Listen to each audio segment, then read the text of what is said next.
যেহেতু আমাদের বিভিন্ন রকমের অ্যাক্টিভিটিস আছে বিজিবির, যেমন সীমান্ত প্রহরার বাইরেও মাদকদ্রব্য নিয়ন্ত্রণ এবং মাদকদ্রব্য যাতে দেশে প্রবেশ না করতে পারে বা করলেও আমরা যাতে এটা বুঝতে পারি সেই বিষয়ে বিজিবির একটা বিশাল ভূমিকা আছে।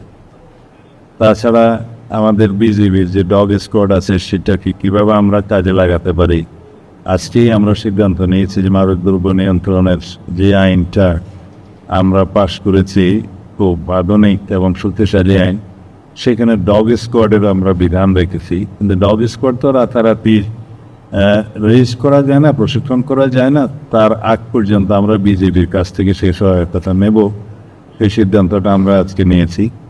আর বিজেপিকে আরও স্ট্রেনথেন করার জন্য বিজেপির জনবল বৃদ্ধি, আমাদের যানবাহন, বিভিন্ন ইকুইপমেন্টস সংগ্রহ করা, অস্ত্র সংগ্রহ করা, এগুলোর বিষয়ে আমরা বিভিন্ন সিদ্ধান্ত নিয়েছি যেগুলো বিজেপিকে আরও শক্তিশালী করবে। এবং ইনেট টু সিভিল পাওয়ারের যে কার্যক্রমটা বিজেপির করে থাকে সেই কার্যক্রমটাকে আমরা আরও বৃদ্ধি করার জন্য এবং শক্তিশালী করার জন্য বিভিন্ন রকমের সিদ্ধান্ত নিয়েছি। বিশেষ করে দুর্যোগ মোকাবিলায় বিগত কয়েকদিন আগে সাম্প্রতিক যে বন্যায় বিজেপি যে ইনেট টু সিভিল পাওয়ার সহযোগে স্বতঃস্ফূর্তভাবে তারা যে কার্যক্রম করেছে এবং ড্রোনের মাধ্যমে যারা ত্রাণ সামগ্রী যেখানে পৌঁছানো সম্ভব নয় সেখানে পৌঁছিয়েছে আর উদ্ধার কার্যক্রমে অংশগ্রহণ করেছে, সেটা খুবই প্রশংসিত হয়েছে দেশব্যাপী।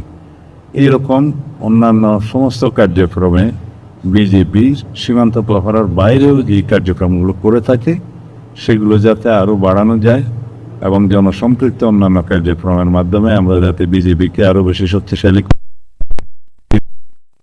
প্রাথমিকভাবে নিয়েছি।